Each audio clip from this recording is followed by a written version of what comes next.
Je m'en vais vous lire la motion de soutien au président Macky Sall et aux camarades harcelés. Réunis en conférence nationale ce 21 septembre 2024, les élus de l'Alliance pour la République, considérant l'exceptionnelle dimension du président de notre parti, le camarade Macky Sall, homme d'État majeur, bâtisseur et dépositaire des valeurs qui forgent notre identité, jugeant que le président Macky Sall a hissé notre pays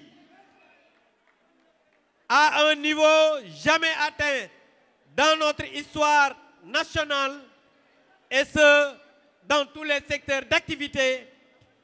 demandant solennellement au président Macky Sall de s'impliquer activement partout où il se trouve au niveau des législatives du 17 septembre 2024 afin de garantir une victoire éclatante de notre coalition. Profite de ce moment historique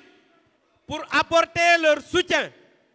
mais je dis bien soutien total, à ATEL, c'est-à-dire l'Alliance pour la transparence des élections, et à tous les camarades harcelés et violemment agressés par le pouvoir en place. Fait à Dakar le 21 septembre 2004, la conférence nationale de l'Alliance des élus de l'Alliance pour la République. Ci wolof rek tey jii dañu am motion boo xam ne dañu koy def te ñi koy def du ñenn ñu dul ñi nga xam ne ñooy ay élus de l'Alliance pour la République jëmale ko ci ki nga xamante ni mooy le camarade président Macky Sall, président de notre parti, ak suñu camarades yi nga xam ne ñu ngi leen di bundu xataal. Motion boobu nag li ko tax a jóg mooy dañu jàpp ne président Macky Sall nit la koo xam ne c'est un homme d'État majeur, nit la koo xam ne fépp foo xam ne sénégalais mi ngi fa doon séntu développement yóbbu na ko fa ci loo xam ne kawe na suñu njort ci wàllu éducation, wàllu santé, wàllu social, wàllu infrastructure, wàllu démocratie ak wàllu wax loo xamante ni nii du deñ ndax nag gis nañ ne ñii nga xamante ni nii ñoo fi ne tey lu ñu la wax tey jarul dër sa doom ndax duñu wax dëgg. Camarade président élu yi daat ne fépp foo xam ne mi ngi fa nekk ñi ngi koy wax ne xam nañ mën-mënam, xam nañ xam-xamam, xam nañ li mu xamante ni tekk na ko ci réew mi ak bitim réew, lépp mu mën na ko def pour que lii nga xam ne mooy Alliance pour la République ak coalition bu ñu mën a àndal gagner élection yi le 17 novembre. ñu ngi ciy teg li nga xam ne mooy ñii nga xam ne ñooy ATEL, élus yi nee nañ mooy Alliance pour la transparence des élections, Alliance pour la République à travers ses élus, ñu ngi leen di apporter tout leur soutien ci liggéey bi nga xam ne ak combat bi ñuy mëne. ñi ci topp nag mooy dañu jëm ay élections le 17 novembre, ñoom non seulement dañu violer la loi ak li nga xamante ni teg nañ ko, waaye ñi ngi commencé di woote suñu camarades yi ci police ak gendarmerie, te loolu ku xam ne ñi nga xam ne xam nañ la dañ leen a door ñu daanu la ñu nar a sonal pour def chasse aux sorcières. waaye loolu nag ñi ngi xamal le pouvoir en place que les élus de l'APR feront face, ndax fii ragal yeewoo fi, ragal juddoo fi, te ragal amu fi. maa ngi leen di sant di leen gërëm, wasalaam. Par décret en date du 12 septembre 2024, des élections législatives anticipées auront lieu au Sénégal le 17 novembre 2024. C'est pour notre parti, ses alliés et toutes les forces de l'opposition une épreuve politique majeure Ces élections se dérouleront dans un contexte politique qui met en jeu les libertés publiques, les avancées démocratiques et l'équilibre socio-économique de notre pays. Dans une situation pareille, notre parti doit tirer tout son épingle du jeu et s'inscrire au palmarès des meilleurs en renouant avec ses traditions gagnantes. Celles qui ont pour nous,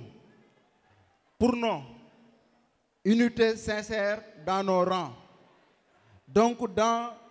nos bases, qu'entre nos responsables, une mobilisation et une extension maximale de nos forces, enfin, une ouverture saine vers nos alliés. C'est sur cette ligne politique de combat, unitaire, consensuelle et d'ouverture que nous avons remporté 9 des 10 batailles politiques que nous avons menées depuis 2012. Mes chers camarades,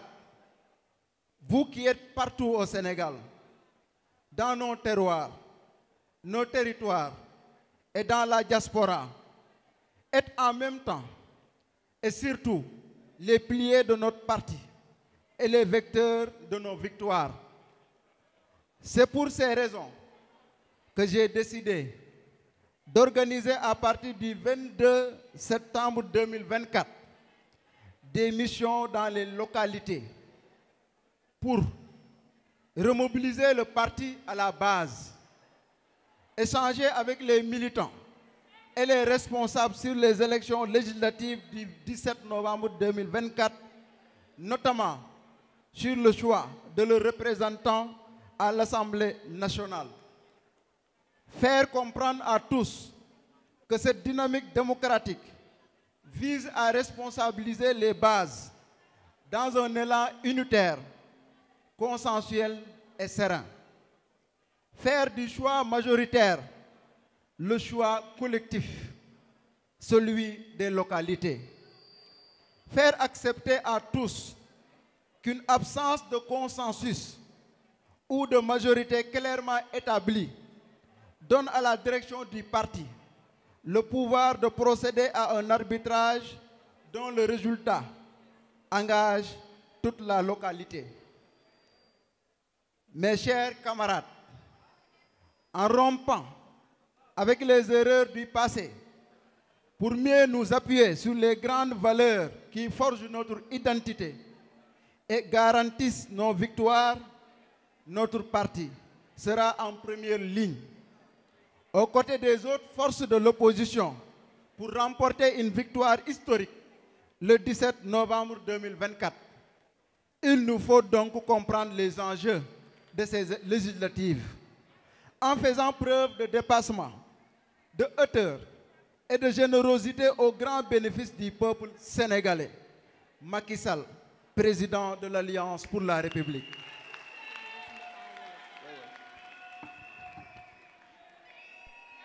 Assalamu alaikum. Lettre B, le président du parti, président Macky Sall, moko jaglé les militants responsables et sympathisants de l'Alliance pour la République. Mune ci fukki fan ak ñaar ci weer bi ñu nekk, le président de la République dafa fixer élection législative yi. Élection yu nag ci fukki fan ak juróom ñaar ci weeru novembre ci at bi la élection yooyu di am. Ci biir loolu nag président Macky Sall jël ndogal bi mu xamee ne 2012 ba 2024 organisé nañ fi 10 élections, fukki élections. Ci fukki élections yooyu Alliance pour la République gagné na juróom ñeent élections yi. Kon benn élection la Alliance pour la République musa perte. Ci biir loolu nag ginnaaw bu mu leen ndokkalee, ginnaaw bu mu leen jërëjëfee, mu ne li ñu jëm nii ku nekk ci ñun mag ndaw ak xale dañoo war a takku doon benn pour xeex pour gagner élection yi te gëm nañ ne dinañ ko gagner. ci loolu nag mu jël ndogal ci ñaar fukki fan ak ñaar ci weer bii muy suba à partir de demain dimanche dina am ay mission yu ñu yebal ci 46 départements yépp. ci biir loolu ci mission yooyu bëgg na responsable yi dans chaque département dans chaque commune ñu doon benn waxtaan ba ci choix yi nga xam ne moom la ñu war a def ci assemblée nationale bii ñu jëm mu doon choix yoo xam ne choix consensuel la ñëpp a ci ànd pour ñun ñëpp ñu mën a doon benn gagner élection yi. loolu nag président de la République président de notre parti moo ko digal les militants et mu leneen ngeen xam ne élection yi élection yu am solo la. élection la bu am solo la ci parti bi mais élection la bu am solo la ci Sénégal moo tax ginnaaw parti bi dina ubbeeku ak les autres partis de l'opposition pour ñu xool nan la ñuy former coalition ànd xeex pour jàmmarloog ñi nga xam ne ñu ngi fi et bi ñu fi nekkee ba léegi lu dul nooteel teg coono askanu Sénégal lañ fi nekkee donc kaddu yooyu le président Macky Sall doon wax les militants responsables de l'Alliance pour la République. Je vous remercie. dama indi message yu région de Dakar mu nekk message yu jeune waa Dakar nekk message yu femme waa Dakar nekk message yu sage waa Dakar nekk message yu handicapé yi Dakar nekk message yu néew ju doole yi nekk Dakar. ñu tàmbali ne balaa ñoo wax dara nañ ne jërëjëf Macky jërëjëf kontaan nañu jërëjëf Macky jërëjëf kontaan nañu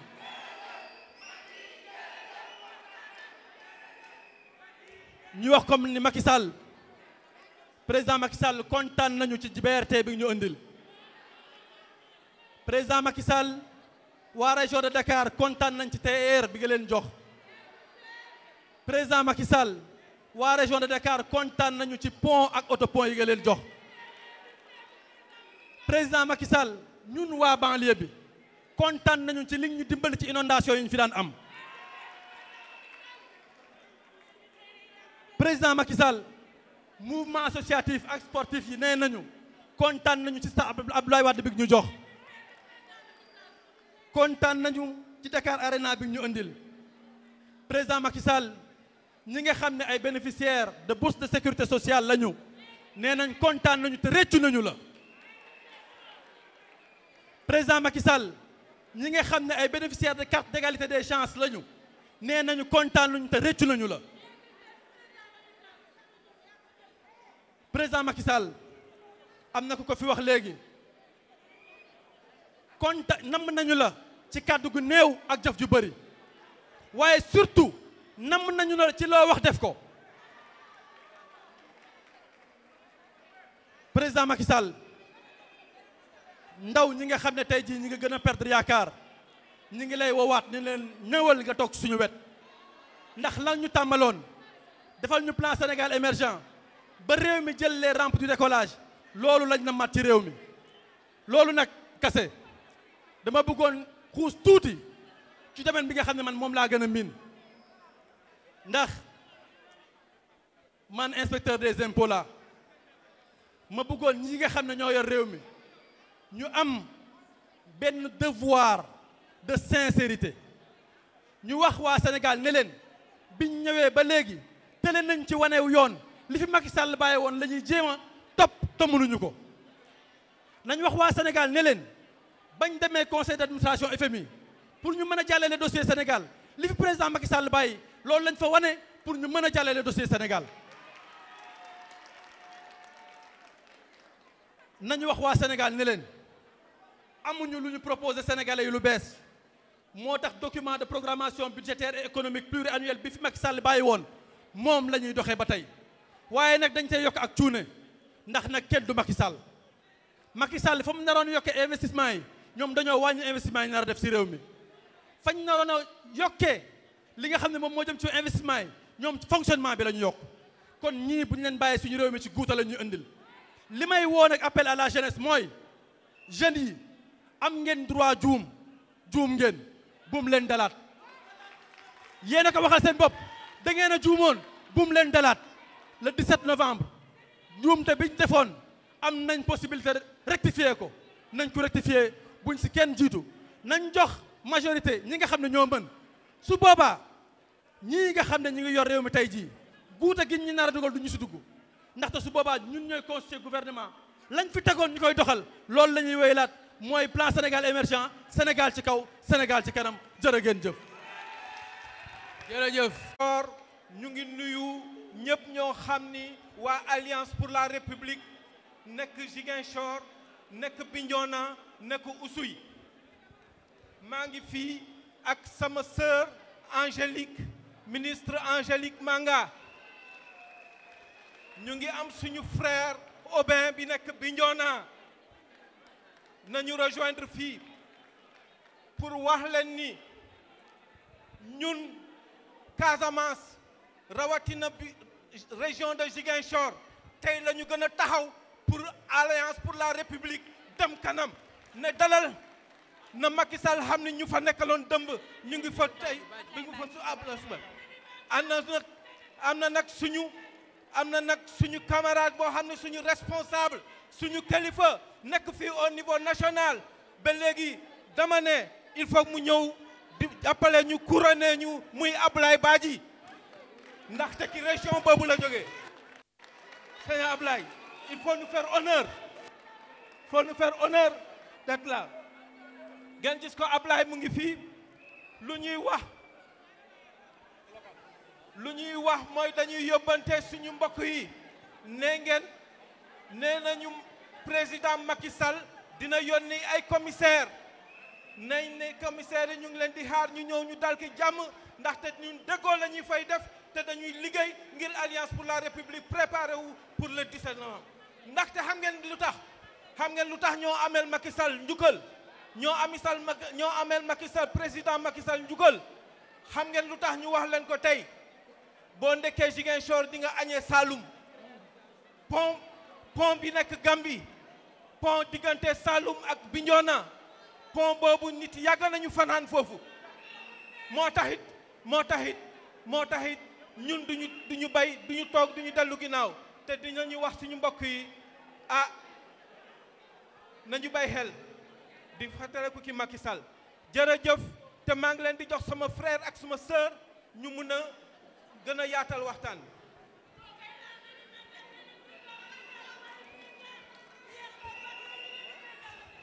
asalaamaaleykum mbooloo mi nuyu naa leen ku ci nekk sa tur ak sa sant di jiital ci nuyoo gi suñu kilifa yi toog fii nii ñun waa Ziguinchor ñun waa Casamance nañ leen déglonte ñun waa Casamance ñun waa Ziguinchor dama ne boo matee kilifa boo doonee kilifa boo matee mbuus ñun nangu nañu topp sa gannaaw waaye motoo mbuus di yàq mbuus duñ la topp waa Casamance yépp dañu ne dañuy xool ay bëtu jaam ne dañoo waroon topp suñu mbokk mii di politique ñu topp ci ginnaawam waaye dama ne le Sénégal est le Sénégal de tous et le Sénégal pour tous comme ni ko président Macky Sall di waxee bu doon dañu war a def ku nekk na nga topp sa mbokk ci wàllu politique kon dama ne doomu Casamance du mës a falu président de la République du Sénégal wala premier ministre du Sénégal nañu ne dañoo woote tey ñu ne dañuy jubal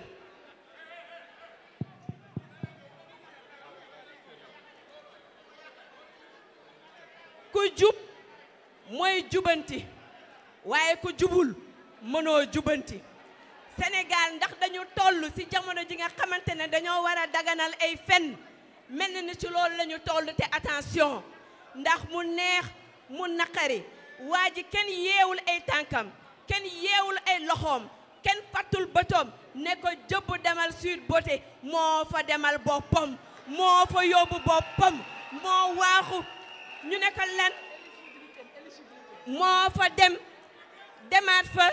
di dem di dikk di maasewu di defaru bañ ci am tey 80 morts des milliards et des milliards qui ont ruiné l'économie des mutilés à vie ba pare ñu taxaw tey naan ñun ñooy responsable bi xam nañ ko du ñun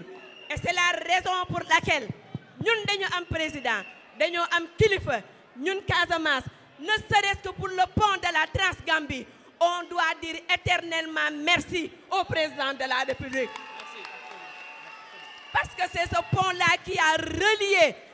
le reste du Sénégal à la région de Ziguinchor. C'est ce pont-là qui a consacré ce qu'on appelle la souveraineté territoriale absolument nationale du Sénégal. Kon nag dama ne les bateaux, les infrastructures, la sécurité, la paix nga xam ne amuñu njëgom kon nag dañuy naan président Macky Sall ngàcce ngaalaama ñoo ngi dem ci élection bu am solo bu ñu dankooree ne dañoo juum il y a une seule solution au lendemain de l'élection après le dépouillement ñu dégg la coalition Benno Bokk Yaakaar qui va imposer la cohabitation et précipiter une nouvelle élection présidentielle boo xam ne ñii dañ leen di folli wa salaam. Merci camarade. Merci beaucoup la sœur. mbokk Alliance pour la République maa ngi di nuyu l'ensemble des responsables fi teew di am mbégte di wax ci turu responsable yu nekk ci région de Matam. Matam est et demeure le titre foncier du président Macky Sall. Matam musul am défaite de l'APR depuis 2009 ba 2024 ñun xamuñu défaite ak président Macky Sall moo tax nag j'en profite pour rendre hommage à ces maires, à ces présidents de conseil départemental, à ces responsables politiques de la région de Matam. lépp lu président Macky Sall am Matam ñoom ñoo tax te seen taxawaay seen dignité am nga digne ñàkk nga digne. À Matam nous sommes dignes et nous resterons toujours dignes. di si remercier nag ku may woowee le député des députés honorable député Farba Ngom di ko remercier bu baax a baax ci taxawaayam. di wax nag lenn lu ndaw ñi fi nekk nañ xam ne ay jàmbaar dañ ko sékkal mais am na lu ma ko wax ak sénégalais yi ñu xam ko mu leer ñëpp d'accord nañ ne président Macky Sall il a un bilan inégalable bu réussir bilan boobu parce qu'il a eu à côté de lui des ministres, des DG, des directeurs, des responsables, des chefs d'agence ñoo taxaw ànd ak président Macky Sall mu am bilan bu mucc ayib bu mu def Sénégal. moo tax nag ma ne leen régime bu nekk bi fi nekk laay waxal responsable yi nekk fii nañ leen jox cër parce que dañoo liggéey réew mi kenn su ñun du xool Sénégal di sëgg dans tous les domaines. Des ministres, des DG ont servi ce pays. Ils se sont sacrifiés pour ce pays. Donc, qu'ils arrêtent leur mascarade di tere ñi ñi génn di jéem a xoxatal loolu yëfu ñàkk fayda loo amul njëriñ. réew dafa am nu mu war a doxee fii tàppet new fi fii tàppet juddu fi fii tàppet toogu fi maa ngi ñaan nag waa région de Matam d'abord di leen remercier seen taxawaay la population de Matam. tey ñun ñëpp les responsables nous sommes prêts ànd ak ñoom xeex pour que projet yi am fayda yi président Macky Sall def ci région bi ñu eggali ko. Université de Matam, hôpital régional de Ourossogui, aéroport de Ourossogui, la route du Dandé Mayo, ce sont ISEP Matam suñu combat la ñun. Donc élection législative yi di ñëw bëgg nañ am ñun moom yàgg nañ am 80%. bi yoon nag dañoo bëgg 95%. donc maa ngi leen di remercier bu baax a baax di sant ñëpp di wax waa APR di wax la jeunesse de l'APR. L'avenir c'est nous et c'est maintenant. Il est temps ngeen taxaw bàyyi xiiroo ak ŋaayoo bi bàyyi affaire intérêt personnel bi taxaw jublu taxawal benn parti bu dëgër këcc ak des responsables yu taxaw ay xale yu am fayda ay jigéen yu am fulla ñu song réew mi incha allah 2029 ñu ñëwaat ci réew mi merci beaucoup jërëjëf. jërëjëf. mbokki diaspora bi maa ngi leen di nuyu kilifa yi fi toog yëpp xam naa su ngeen noppi woon mu gën a neex tey li ñu ci boole ñun waa région de Louga may wax ci seen kàddu di nuyu maire yi fi toog yëpp maire yi région de Louga yëpp di wax ci seen kàddu di nuyu waa conseil départemental bi di nuyu ki nga xam ne mooy le ministre Samba Ndiobène Ka mi fi toog nii di nuyu l'honorable député Yoro Sow mi fi toog xam naa ne sama 3 minutes yi bu ngeen ma ko mayoon benn minute sax li ma bëgg a wax mën naa koo wax président Macky Sall dafee jóge yaakaar tas coono juddu képp kuy askan ci réew mi boo naa fekkul xam nga ne réew mi sonn nañu ñun nag waa région de Louga depuis 2009 dañu takk ci président Macky Sall ci bépp élection boo xam ne def na ko ñun waa région de Louga ànd nañ ko ak moom kon ñun waa région de Louga tey leen gën a engagé pour ànd ak président Macky Sall dindi coono bi nga xam ne askanu Sénégal commencé nañ koo yëg dindi njaqare gi nga xam ne askanu Sénégal ñi ngi koy dund dindi coono bi nga xam ne ñun ndawi réew mi ñu ngi koy dund tey bisu tey bii képp ku bokk ci Alliance pour la République sa xel war naa dal li ñu féetee suñu gannaaw ak li ñu féetee suñu kanam wane na fii ay gor doo nga fi nekk président Macky Sall dem na waaye gor yaa ngi toog di ko dimbali président Macky Sall nekku fi waaye tey ji li fi nekkoon lépp ñu ngi koy dëggal dama ne na ngeen wax ci coonoy réew mi coono mënul weesu président Macky Sall fexe ba képp ku xam ne liggéeyoo xëyoo bu weer deewee nga am loo suturloo ñu ñëw dindi ko kon ñëpp a war a jóg tey taxaw coono mënut a weesu président Macky Sall jox ay xëy ndaw ñu ñëw tey dindi ko sànni leen ñu gën a dem ci géej gi coono mënut a weesu président Macky Sall bàyyi fi ay gor ministre yi liggéeyal Sénégal ba am bilan bi ñu bëgg leen a bundu xatal kon na ñëpp jóg taxaw coono mënut a weesu député assemblée nationale taxaw xeexal aw askanam nga taxaw ñàkk fulla ñàkk fayda naan tas naa assemblée ci manque élégance coono mënut a weesu ab premier ministre ñëw ci réew mi dund bi doyul courant bi doyul ndox mi doyul ngay dépenser 12 milliards ci 5 mois coono mënut a weesu ab président de la république saggan ba tey aw askanam jël mbëkk mi di dee courant bi di coupé dund bi cher courant bi yokk lépp yokk Sénégal jóg leen taxaw dama ne bu ngeen moytuwul lii raam ci ñag bi danañu alak dund bi cher na président Macky Sall lim ci daa def ay milliards anamu courant bi cher na président Macky Sall lim ci doon def anamu ma ne ku xamul fa nga jógee na nga dellu fa nga jógee woon ku xamul fa nga jëm dellul fa nga jógee woon askanu Sénégal nax ju benn yoon war naa yomb waaye naxaat ñu war ta yomb dama ne jóg leen taxaw ñu dem assemblée nationale jox majorité bi ñun ñi nga xam ne ñoo doon toppatoo dundu askan wi ñun ñi nga xam ne ñoo fi andi woon bourse de sécurité familiale ñun ñi nga xam ne ñoo xotti woon yoon yi ñun ñi nga xam ne ñoo doon jox xëy ndaw ñi yaakaar tas na ci réew mi coono juddu na waaye président Macky Sall mi ngi leen di dégg président Macky Sall mi ngi leen di gis kon ñun li ñu war mooy xeex tey jii ba dem ca pencum ndaw réew ma ñi nga xam ne dañoo bëgg a wut alal ci xale yi wut alal ci ñi nga xam ne ñooy commerçant yi pour doxal réew mi ñi nga xam ne dañoo lajj mënuñoo dem mënuñoo am financement bu ñu lebee fu président Macky Sall daa lebee pour 30 ans ñu fay leb pour 15 ans fu ñu daa joxe président Macky Sall 5% ñu leen di jox 7,75 war ngeen a jàq yéen askanu Sénégal waxeet yu bëri na tëkku yu bëri na yàlla nag moo yor doole te peuple Sénégal dénk na leen ko ñii na nga leen wanal na leen li ñu bëgg ci dictature du fi amee ndax bu boobaa su élection yi ñëwee da ngeen jël seen carte yi wanal nee na peuple bi yéen a leen a yaakaaroon waaye seen yaakaar tas na je vous remercie. dama bëgg ngeen déglu ma kii wax day wax ci turi région de Fatick Karim Sène kay monsieur le ministre Dame Mahmoud Saleh ñu ngi lay nuyu du nuyu président Amadou Mame Diop du nuyu honorable Abdoulaye Daouda Diallo su ma ñaanee nag ñooñu ngeen may ma ñooñu ma ne mbooloo mi ku ñeme na nga toog ku ragal na nga daw ma ne ku ñeme na nga toog ku ragal na nga daw fii nag la ñu war a xamee ñan ñooy gor fii la ñu war a xamee ñan ñoo ci dem ba mu jeex fii la ñu war a xamee ñan ñoo war a jël engagement pour Macky Sall dama ne combat bi duñ ci tiit te duñ ci ragal te duñ ci weet monsieur le ministre d'État li may ñaan na nit ñi dem ci base bi politique bi base bi la information yi askan bi moom la ñu soxla président Macky Sall sénégalais yi jëppi wuñ ko nañu dellu ci terrain bi jox président ndam assemblée nationale loolu la ñuy ñaan ku nekk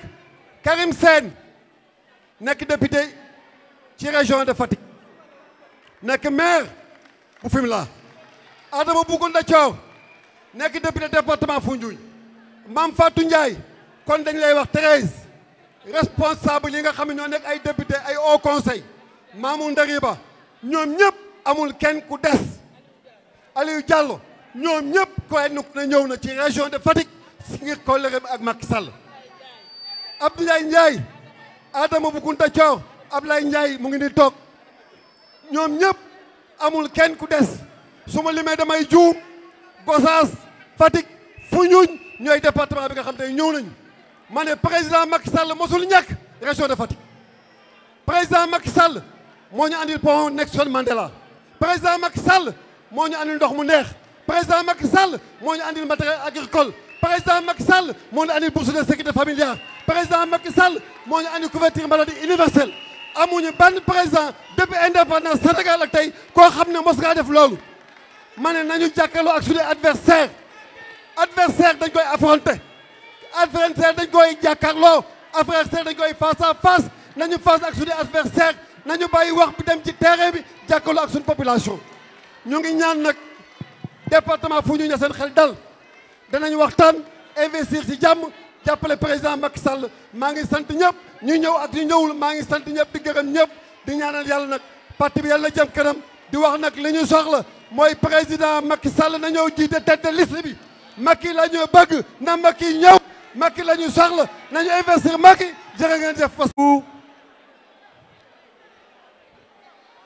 Alliance pour la République militant APR dernière chance pour la population des Sénégalais mooy 15e législative ñu am majorité à l'Assemblée nationale pour ñu suqali Sénégal pour Sénégal génn ci coono yu ñu nekk dernière chance pour les populations sénégalaises tey ñun waa région de Kolda ñu ngi ñëw ànd ak suñu ministre ancien ministre muy Moussa Baldé ku ne xam na ko ci jàmbaram ku ne xam na ko ci liggéeyam ku ne xam na ko ci bëgg Macky Sall waaye ñu ngi ànd ak suñu ancien ministre ancien DG muy Abdoulaye Bibi Baldé ku am ngor ku am jom ku bëgg Macky Sall ma ne région de Kolda ñu ngi ànd ak Bamol Baldé la lion de Fuladu Bamol Baldé région de Kolda ñu ngi ànd ak député Idrissa Baldé rapporteur général de l'Assemblée nationale Idrissa Baldé ñu ngi ànd ak Thierno Doura mu nekk président wóolu ko yóbbu ko palais mu nekk koo xam ne loxoy président de la république Bamol Baldé moo ñu nekkuloon palais de la république Bamol Baldé moom la président wóolu jox ko secrétaire de président de la république Bamol Baldé jërëjëf ma ne ñu ngi ànd ak Fabouli Baldé muy responsable politique Fabouli Baldé jërëjëf mais ñu ngi ànd ak Khalidou Sy conseil économique social activité territoriale waaye ñu ngi ànd ak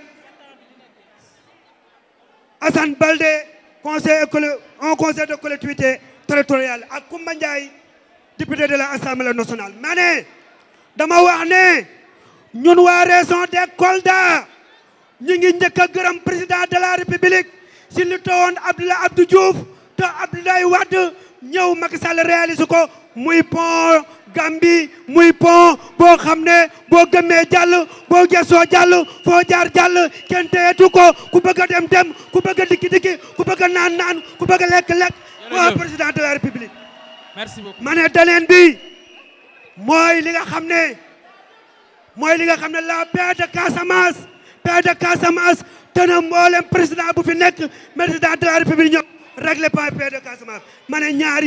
yi président bu ko réaliser si Sénégal lan moo des kon ñun waa région de Kolda masuñu perte élection élection yi fi jaar gañ ak suñ kilifa suñ ministre bu am jom bu am ngor ma ne xam nga lu ñuy demande président de la république na ñëw jiital liste bi na président ñëw jiital liste bi laa wax na ko président ñëw jiite ma ne beneen bi may wax mooy président de la république ma ne suñ leader yi suñ responsable yi nañ nekk ci liste nationale parce que bu nekkee ci liste nationale am nañ chance pour gagner. Merci. ci njiital Sidiki Kaba président de département yi Kassé honorable député maire conseil économique social haut conseiller responsable militant ñoom ñëpp ñu ngi leen di nuyu président Kassé wax na léegi région 10 combats 10 victoires. Quand l'Alliance pour la République en a gagné 9 sur 10, Tambacounda a fait du 100%. Des militants responsables comme députés, hauts conseillers, maires, tous les responsables unis sont tous derrière le président Macky Sall, sont pour l'Alliance pour la République. En votant pour le président en 2012, c'était plus de l'espoir, mais aujourd'hui, c'est plus ponctué par des raisons qui se justifient. Parce que nous pouvons dire merci au président de la République pour le corridor Dakar-Bamako. Merci pour la reprise des activités ferroviaires à Tambacounda. Merci vraiment pour les ESI à Tamba et ailleurs. Merci pour les bourses familiales. Merci pour les activités du PUDC, du piment, qui a désenclavé nos territoires. En une seule soirée, le président de la République a donné 1000 emplois aux jeunes de la région de Tambacounda.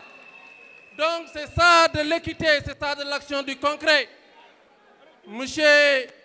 les députés, les maires, les hauts conseillers, les responsables confondus,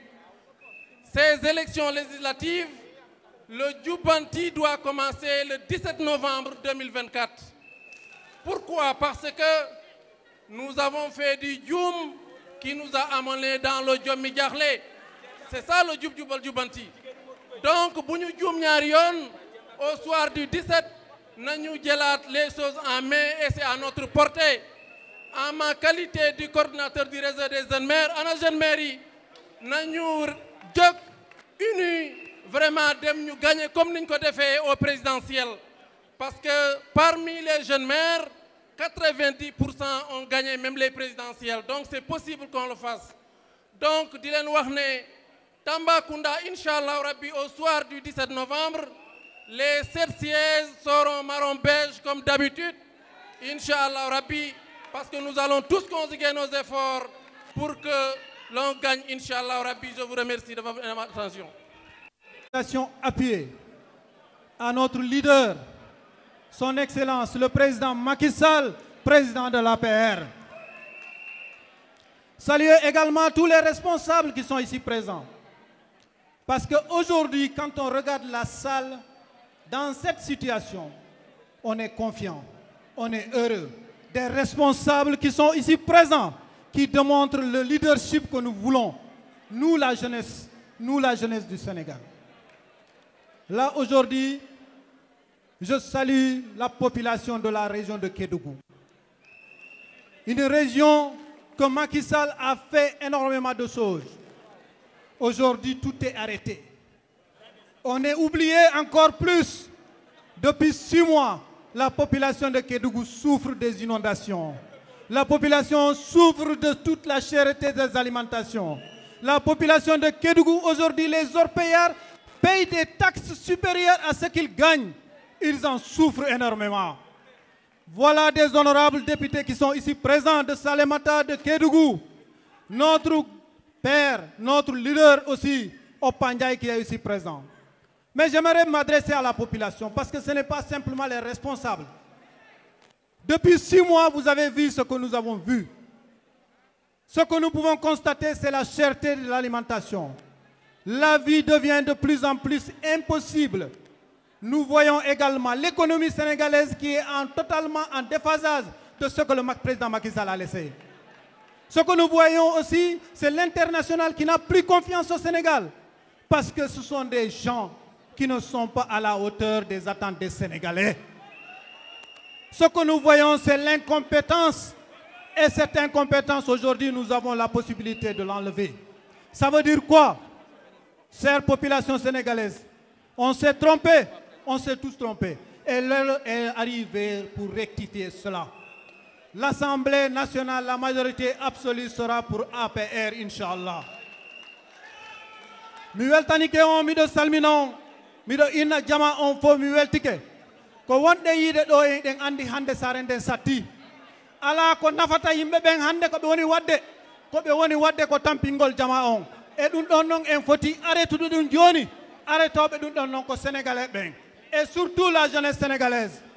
Vous avez compris qu'on vous a trompé, qu'on vous a menti, on vous a donné des espoirs qui n'étaient pas réalisables ni réalistes. Ils sont incapables de le faire. Et désormais, nous allons revenir avec l'APR. Et l'APR, Inch'Allah, le 17 novembre, nous allons démontrer que l'Assemblée nationale sera avec Macky Sall. Et Inch'Allah, Macky Sall va revenir au Sénégal, Inch'Allah. On diarama, merci beaucoup. bëgg nag ñu fas yéene dégloo ndax tey li ñu dajale fii dañ ko war a jël au sérieux warta nekk folklore kese mais war nañ taxaw fii ñu waxante dëgg ñu ñaaxante ndax incha allah ñu mën a sauver Sénégal le soir du 22 du soir du 17 incha allahu rabi loolu nag lu ko mën a indi mooy lenn rek moo ko mën a indi mooy lan unité boobu nag li koy dëggal mooy monsieur le ministre Abdoulaye Seydi Sow di le ministre de la région de Kaffrine dama ne déglu leen ma rek may leen ma rek dama ne démb ñun région de Kaffrine daje nañu unité boobu moom déjà jiitu na ci ñu bari ndax li koy firndeel mooy lii tey bi ñu toogee région bi yëpp bi ñuy choisir amuñu benn problème à l'unanimité la ñëpp ne man maay wax ci turu région bi gon loolu wane na tey unité moom moo ñu fi dajale. ma leen di fàttali ne est-ce que président Macky Sall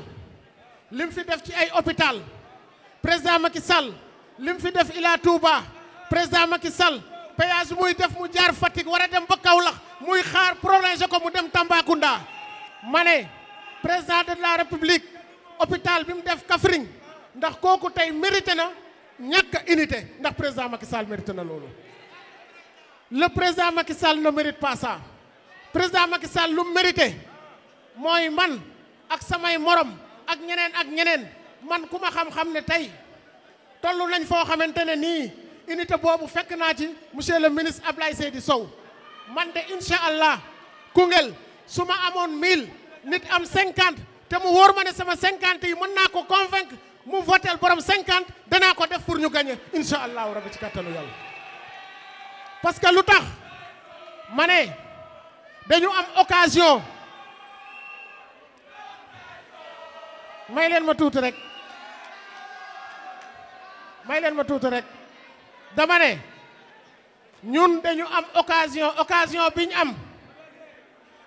bi ñu am dañu perte ay élection ci kattanu yàlla dans 8 mois dinañ récupérer waat pouvoir bi waaw loolu duñ ko am ba pare di ko sàggane loolu nag li koy indi mooy ñu fexe incha allah ci kattanu yàlla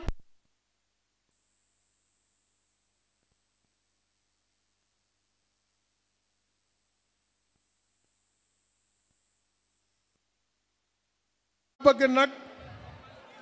ñu fas yéene dégloo ndax tey li ñu dajale fii dañ ko war a jël au sérieux warta nekk folklore kese mais war nañ taxaw fii ñu waxante dëgg ñu ñaaxante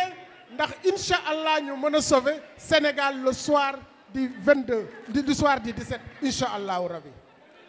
loolu nag lu ko mën a indi mooy lenn rek moo ko mën a indi mooy lan unité boobu nag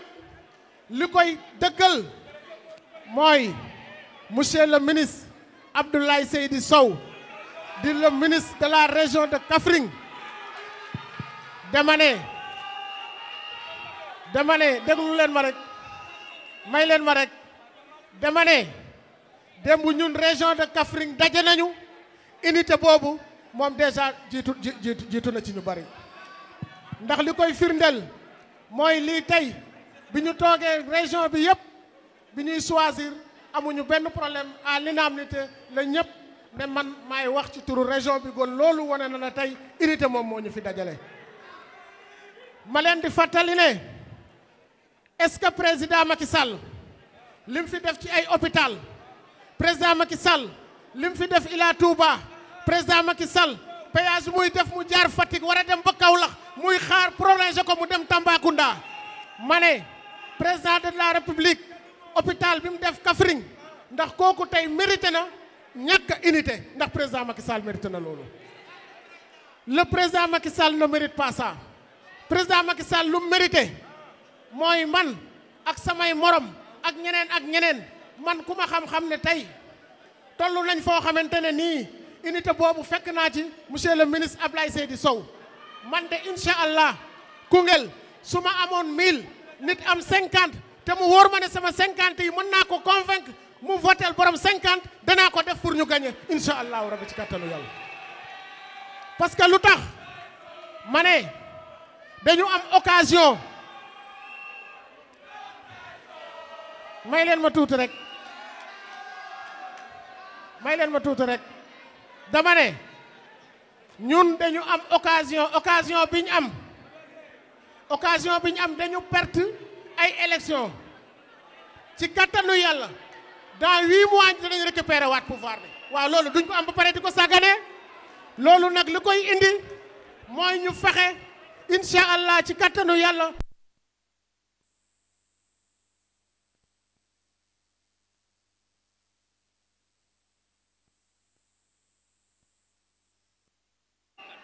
ci njiital le ministre Dame Diop ànd ak honorable Matar Diop ànd ak le maire Mbaye Tine ànd ak le maire Abdoulaye Sène au HCCT ànd ak le maire Abdoulaye Dieng ñi nga xam ne gisuma leen ñu jéggal ma waaye man li may njëkk a wax mooy yéen kilifa yi mag kilifa kenn du ko yëdd ñu ngi leen di tàllal loxo di leen wax ni njuum te loo xam ne daanañu ko juum ñu ngi ñaan ngeen may ñu li lay war a suul fi ñu jëm bu mu am sentiment bu mu am naxante bu mu am jeeyante l'homme qu'il faut à la place qu'il faut leneen li may ñaan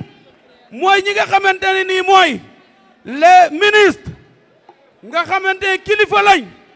am na lu ñu mën nañu taxaw ndax fi ñu jëm jàpp naa ni taxawaay dëgg moo koy wone te li ma gis moo di nekk fii mu toll nii lii fi teew je pense que su doon nekk dañuy trier fii les bonnes graines ñoo fi nekk jàpp naa ne fii ñi fi nekk ñooy ñi gëm président Macky Sall ñi fi nekk ñooy ñi nga xamante ne ñoom la alliance pour la république soxal ñi fi nekk ñooy ñi nga xamante ne ci ñoom la yaakaar bi nekk ma jàpp ne fi ñu jëm suñu naxante wut taxawaay bi ñu war a taxaw incha allahu rabbi incha allah victoire bi dinañ ko am niñ ko bëggee en tout cas pour wax leen rek ne la région de Diourbel taxaw nañ taxawaay bi ñu war a taxaw département yi taxaw nañu taxaw ci ginnaaw président Macky Sall ngir incha allah le 17 soxna Fatma Diop mu ngi fi dama laa gisutoon maa ngi jégglu waa pourtant nee naa képp koo xamante ne nii gisuma la nag ma jéggal gis naa Sadio Diakhaté mu ngi fi honorable Dior Mbeng mu ngi fi maa ngi jéggulu bu baax ngeen baal ma parce que loolu rek a taxoon bëgguma woon a jël kàddu ndax dañ maa déconcentré ba pare maa ngi talal loxo ñëpp di ñaan ñu ànd bokk ndey bokk baay ngir le soir du 17 ñu jox le président Macky Sall victoire ngeen baal ma jërë ngeen jëf. jërëjëf ñoo ngi woo la. fii ñu jëm je m'adresse à mes collègues élus xam nañ ne dans le monde rural le président Macky Sall fi mu ñu fekkoon démb ak fi mu ñu fekkoon tey xam nañ ne tey sonn nañ dans le monde rural xam nañ ne tey ndox mi sonal nañu xam nañ ne tey li nga xam ne moom mooy xiif sonal na nit ñi muy période de soudure lañ nekk te saa yu ñu toll woon fii le président Macky Sall day aidé néew di doole yi jafe-jafe yooyu yëpp nag piste rurale yi taxaw na hydraulique rural taxaw na électrification rurale bi taxaw na kon loolu yëpp bu ñu dajee may woo sama mbokku élu ñu xam ne nañu jiital intérêt askan bi mooy que ne au soir du 17 novembre ñu jox la majorité à l'opposition parce que ñii fi nekk kat ñoom ñoo waxoon ne assemblée nationale te ma gëm ko parce que ñun dañoo nekkoon na ñoom assemblée yem ak ñoom presque 83 82 ma xam ne looloo gën ci askan bi ndax lu ñëwoon assemblée dañ koy càmbar ba mu leer soo ko voté kon ñoom nag ñoo waxoon ne bu ñu joxee majorité bi ñi nga xam ne mooy président de la république assemblée nationale dañ ko war a jox opposition kon ñoom yaakaar naa ne sax duñu campagne dañuy bàyyi ñu jox opposition bi li nga xam ne mooy majorité à l'assemblée nationale ndax ñu mun a taxawal askan bi ndax kat xel yi teey na ndax lan eurobond 450 milliards mënuñ ko justifier ba léegi xel yi teey na ndax lan gis nañ fi AGER a ngi nii ay pot de vin mënuñ koo justifier xel yi teey na ndax lan xel yi teey na port autonome de Dakar li fa lëndëm bëri na xel yi teey na ndax lan ONAS a ngi ne gis nañ jaaxum yi fa am mënuñ koo leeral kon loolu yëpp bu dajee maa ngi wax ne askan bi ngeen bàyyi seen xel nax la benn yoon nag mun naa am waaye mënuñ laa nax ñaari yoon nax nañ leen benn yoon mais buñ leen naxaat fii ñu jëm ubbi leen seen bët yi ngeen xool parce que bourse familiale yi nag député yi may wax xam nañ ci dara dégg nañ ne ñoom député moo taxaw seen groupe parlementaire ne bourse familiale yi dañ ko war a arrêté parce que mënuñ continuer di dimbali néew doole dañuy ut yeneen pexe kon loolu yëpp buñ ko waxee ngeen xam ne fi ñu jëm ak ñun ndox amu fa kon war nañu bàyyiwaat suñu xel xam ne nag les femmes les financements jotatuñ ko la formation des femmes yi nga xam ne dañ ko doon am yëpp taxaw na li nga xam ne moom lañ doon dimbalee les maires tey budget li nga xam ne mooy maire yi nga xam ne moom mooy fonds de concours yi yàggut a dugg ci kees yi kon jafe-jafe yooyu yëpp nag bu ko amee ñun le monde rural war nañ bàyyiwaat suñu xel bu ñu topp intérêt suñu bopp ñu xool intérêt askan bi mooy lan ñu booloo doon benn au soir du 17 ñu mun a def changement maa ngi nuyu Jim Momar Ba ñu koy jégalu di nuyu aussi yi ko seen mu ngi ne au conseil gis nañ aussi waxaat ñu ngi lay nuyu ñu ngi jégalu bu baax di nuyu aussi Baskebe ñëw na ak ñi ñëw yëpp ku ma limul nga baal ma dama juum waaye di wax naan bàyyi leen seen xel njaaxum yi bëri na ci biir 6 mois kese di wax ne président conseil départemental sama frère Benjeloum député à l'Assemblée nationale aussi ñu ngi koy nuyu moom tamit ñëw na Amadou Diop aussi le maire ñëw na aussi ñu ngi koy nuyu moom tamit ngeen jéggal ma mënumaa lim ñëpp waaye gis nañu ñëpp suñu xol yi gis na même bu bët yi gisul xol yi ñu ngi leen di gis parce que xam naa ne le président Macky Sall moo ne ci xol yi te au soir incha allahu rabbi di 17 incha allahu rabbi dinañ ko wan ne le monde rural xol yi tooy na bët yi lëndëm na parce que président Macky Sall nag moo doon dimbalu coboot te dem na jërëjëf. merci. fii kaddu ci turu région de Saint-Louis damay njëkk nag nuyu sama càmmiñ yi nga xamante ne ñoom ñoo ma jox kaddu su ma jëlee fii parole ñoom la neex muy président Ablaye Daouda Diallo di sama xarit di sama rakk di sama genn wàll di nuyu président Amadou Mame Diop nga xamante ne sama frère bu baax la di nuyu aussi le ministre Mansour Faye mën naa wax ni ñoom ñëpp sama ay càmmiñ lañu di nuyu itam sama rakk questeur Aminata Gueye nga xamante ne sama rakk la dafa sës ci man te rëkkuma benn yoon su loolu passé damay nuyu président de la République Macky Sall suñu càmmiñ suñu xarit suñu lépp ma di wax ni président Macky Sall nii ñun ñi fi nekk ñëpp ku nekk ci ñun bu ñu ubbi woon sa xol tey dinañu fekk Macky Sall moo fa toog xam naa ni mu ngi ñuy suivre de loin nekk suñu ginnaaw waaye nag xam ni niñ ko bëggee woon démb ak barki démb jàppale ko démb ak barki démb na na xam ni tey la Waalo gën a aay région de Saint-Louis nag ñun dañuy sant yàlla ndax suñu càmmiñ yi nga xam ni ñoom laa lim léegi te ñu nekk suñu ginnaaw dañoo ànd nekk benn loolu bokk na ci li ñu dimbalee ñun ci région de Saint-Louis ba nga xamante ne élection bu ñu munti dem président Macky Sall nee na dem nañu 10 élections waaye ñun musuñu perte benn élection loolu moo ñu dimbalee suñu càmmiñ yi dañoo ànd nekk benn ñun jigéen ñi ñu ànd nekk benn suñu jeunesse ànd nekk benn ñun waa département de Podor musuñu ñeme am 90% ci élection parce que buñ ko amee président Ablaye Daouda def ñuy woo taaj ñu ni ñu sàggan ngeen musul nangu ñu am 90% mu ngi nii toog ci kaw rek dañu bëgg nag xamloo président Macky Sall ni bi ñuy ànd ak moom en 2008 bi mu génnee PDS génn assemblée nationale summi ndombay tànkam au niveau de Fatick yaakaar kese la ñu amoon ci moom xamuñu woon nii fi ñu jaar ak moom yëpp dinañ jaar ak moom foofu yaakaar kese la woon waaye nag rusloo wuñu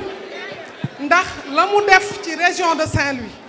la mu def ci département de Saint-Louis def ko ci département de Dagana def ko ci département de Podor ñun sax dañuy foog ni defu ko fenn te xam nañ ni nag def na ko ci département yëpp président Macky Sall gàcce ngalaam investissement yi mu def dans le domaine de l'agriculture, dans le domaine de l'hydraulique, dans le domaine de la santé, de l'éducation, électrification, monde rural bi, accès à l'eau potable dans le monde rural, désenclavement, ñun ñëpp xam nañ ni que Île à Morphil département de Podor bu tawoon pendant 4 mois kenn mënul génn waaye président Macky Sall moo ñëw désenclavé ñu defal ñu ay route goudronnée defal ñu ay pont defal ñu lépp ba nga xamante ne tey ñun xam nañ ci Sénégal la ñu bokk président Macky Sall gàcce ngalaama man nag li ma leen bëgg a wax moo di ni président Macky Sall liñ ko amal dafa rëy ñun ñëpp dañoo war a ànd nekk ci ginnaawam jàppale ko ndax ñun kat li ñu gis fii jëmul kër ñii nga xamante ne ñoom la ñu jox nguur gi tey xale yi yéen a bëggoon changement am ngeen changement waaye xam naa ni changement mi ngeen am du lii ngeen ci seentu woon. merci du lii ngeen ci seentu woon kon nag dama bëgg yéen ñun ñëpp ñu takk suñu sër ñun jigéen ñi góor ñi ngeen gën a takk seen ceinture ba nga xamante ne au soir du 17. merci. merci la. maa ngi wax seen tur di leen wax ni. bi ngi déglu motion bi nga xam ne honorable Abdou Mbow liir na ko bi nga xam ne déggul nañu lettre ba nga xam ne le président Macky Sall a adressé aux militants wax dëgg yàlla suñu xool tooy na mais président Macky Sall namm nañu ko lool di wax ni fi ngi jëm ni le 4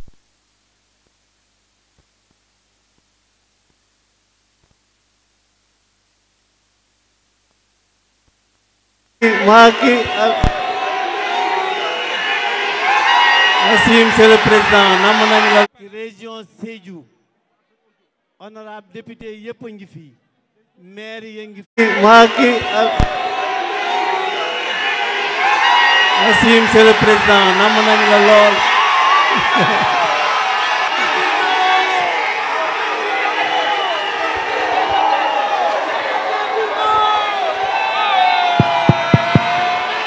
jërëjëf.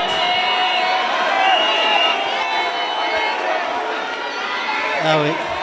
jërëjëf.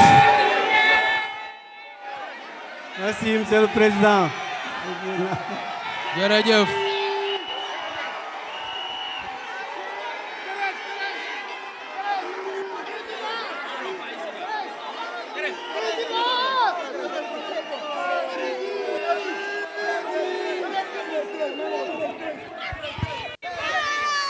Merci beaucoup. Non, merci beaucoup. Région Sédhiou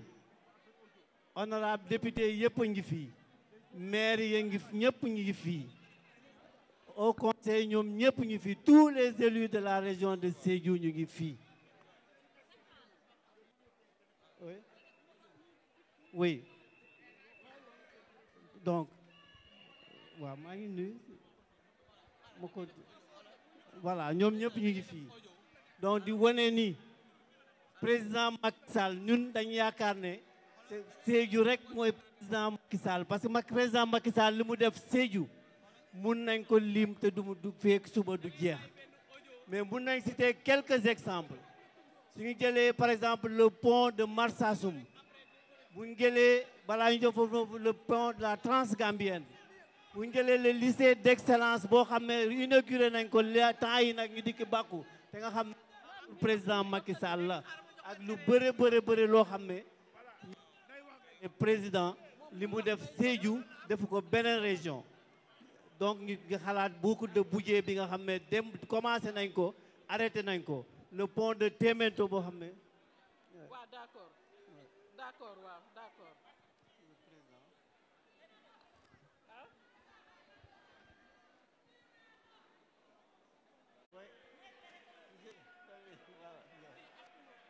di nuyu les maires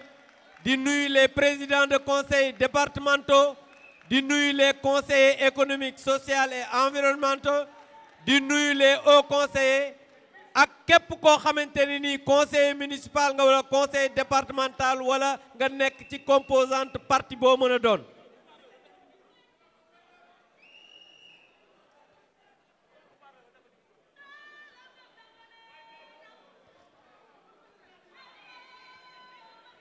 nee na nuyu ñi teew ci permanence bi yëpp ci cadre activité bu mag bii nga xam ne parti bi di Alliance pour la République bu président Macky Sall di suñu parti moo ko organisé tey may nuyu di gërëm di sant le président Abdou Mbow monsieur le ministre coordonnateur du département de Mbour de l'Alliance pour la République Omar Youm di nuyu monsieur le ministre Augustin Tine ak tous les honorables députés de la région de Thiès, tous les membres du Haut Conseil des collectivités territoriales de la région de Thiès, tous les membres du Conseil économique, social et environnemental de la région de Thiès, mais di nuyu tous les maires de la région de Thiès, di nuyu tous les présidents de conseil départemental de la région de Thiès, di nuyu nag le coordonnateur muy le ministre Mahmoud Saleh parce qu'il est de la région de Thiès maa ngi nuyu bépp responsable de la région de Thiès di nuyu tout le département de Tivaouane jox nuyoo bi monsieur le maire Diagne Sy Mbengue di nuyu tout le département de Thiès ma jëlaat ko jox ko le ministre Augustin Tine ak Abdou Mbow mais nag di beral nuyoo waa département de Mbour di jëlaat nuyoo bi di ko jox coordonnateur le ministre El Hadj Omar Youm maa ngi leen di gërëm di leen sant ci seen générosité jël kaddu bu doy ni kaddu région de Thiès jox ko sama jëmm ju xeebu kii loolu générosité mënu ko weesu maa ngi leen di gërëm te kaddu yi may wax maa ngi koy wax au nom de toute la région de Thiès à travers ses élus et ses responsables militantes et militants bu loolu jàllee chers frères chers camarades de l'Alliance pour la République ñoo ngi nuyu di yeesalaat bu baax sunu engagement di yeesalaat bu baax di gërëm di sant bu baax muy toute la région de Thiès mu ngi gërëm di sant son excellence monsieur le président Macky Sall président de l'Alliance pour la République président Macky Sall mi nga xam ne tey jii gis naa sax ñuy def di ngénte waat mooy l'homme des grands chantiers mooy l'homme du plan Sénégal émergent mooy borom autoroute Ila Touba moo àggali aéroport international Blaise Diagne tey jii autopont yi ak route yi ñu am ci dëkk bi hôpitaux régionaux yi président de la République moo ko fi def kooku mooy le bâtisseur waane ni ko l'honorable Aminata Gueye di waxee mooy le démocrate. ñu ngi koy gërëm di ko nuyu président Macky Sall mooy xaritu kilifa diine yi mooy xaritu kilifa aada yi mooy xaritu mag ñi mooy xaritu ndaw ñi mooy xaritu jigéen ñi waane nag mooy xaritu Sénégal. bu loolu weesoo jotaay bi rafet na torop mais président de la république daf ñu lancer un appel mu ne nañu nekk ni benn say def ni naana ànd bokk ndey bokk baay dem ci li nga xamante ne moom la ñu jib muy élection législative yi pour ñu mën a am une majorité confortable au soir du 17 novembre. waane may leeral ne ñun duñu ay tapet ñun duñu ay ragal dama ne ragal moom mooy xuuxalaate. Alliance pour la République du daw dinañu wàcc ci terrain bi dinañu xeex bu ko jaree bu jaree suñu bakkan yi des pour sauver le Sénégal parce que tey jii Sénégal ku ne xam na ne jafe-jafe yi ci réew mi bari na mën nañ wax ne l'économie est au ralenti et au relent mu ñu waxul sax nekk à terre courant bi cher na dund gi cher na waane nag taxaw fii ut sa agenda bopp imposer ñi di la date du 17 ba pare ne kenn du wax ku wax danga koy tëj nous sommes prêts nañu defaraat kaso yi na gën a yaatu parce que l'Alliance pour la République ses militantes ses militants sont prêts pour aller au combat et donner au président Macky Sall une majorité confortable. Merci. Au soir du 17 Tàccu leen inchallah. loolu, tàccu Vive leen le loolu. Sénégal, vive le président Macky Sall, vive l'Alliance pour la République. commencé sama wax di wax ne jërëjëf président Macky Sall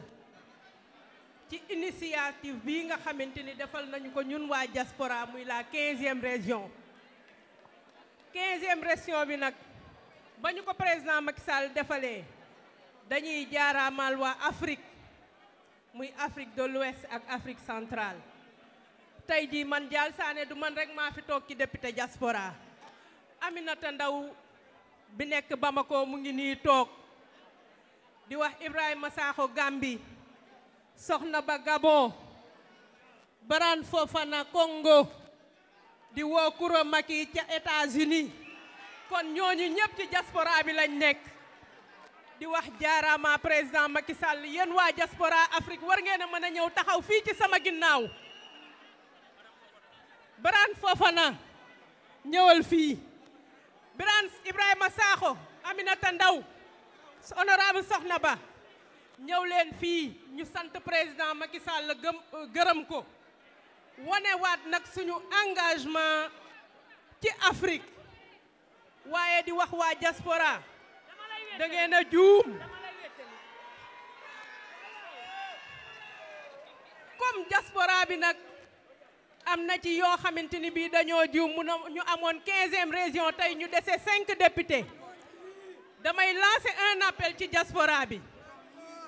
di wax ni ñun la 15e région nañ takkuwaat taxawaat gis li nga xam ni moom la président Macky Sall def ci diaspora bi muy liñ ciy commencé rek mooy ci ambassade yi ak consulat yi di wax ci financement yi di wax ci rapatriement de corps yi di wax ci financement DER ak jeunesse bi di wax ci corbillard yi muy attribué ci région ci diaspora bi di wax ci maison Sénégal yi nga xam ne tabax na ko ci diaspora bi di féliciter nag suñu diplomatie sénégalaise bii nga xam ne ñoo fi nekkoon gis tey jii li fi xew ñii nga xam ne dañoo ñëw rek raxas ambassade yi ak consulat yi ñi nekk ci diaspora bi yëpp tey ñu ngi jooy kayit te wallaay kayit day jafeetuñu woon bu loolu weesoo nag may nuyu waa Bénin di nuyu waa Togo di nuyu waa Gabon di nuyu waa Bamako waa Niger waa Gambie Allemagne di Italie Afrique centrale ñëpp maa ngi leen di nuyu di leen wax ngeen takku taxaw ñu doon sayu naanaa jëli ndam li jox ko président Macky Sall ñunu ragaluñu te duñu mës a ragal te bu soobee yàlla liñ daan def di jox président Macky Sall ndam tey jii lañ ko gën a mën a def te dinañ ko def te bu soobee yàlla ñii fi taxaw dinañ jaamaarloog ñoom. jërëjëf ci barke Seydina Mouhamed. jërëjëf. ma ne ana soppey Koura Macky waa dama bëgg ngeen déglu ma nag dama ni leket deful lu gën pepp fii képp ku fi nekk réew mi nga bëgg Macky Sall mi doxal réew mi nga bëgg man nawlee loon lool yéen ñi ñëw fii di leen delloo njukkal di leen wax ni le 17 novembre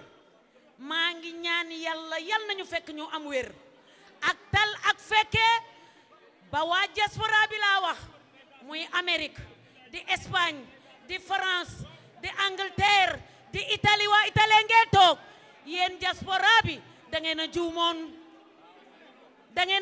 ñi ma woo bari na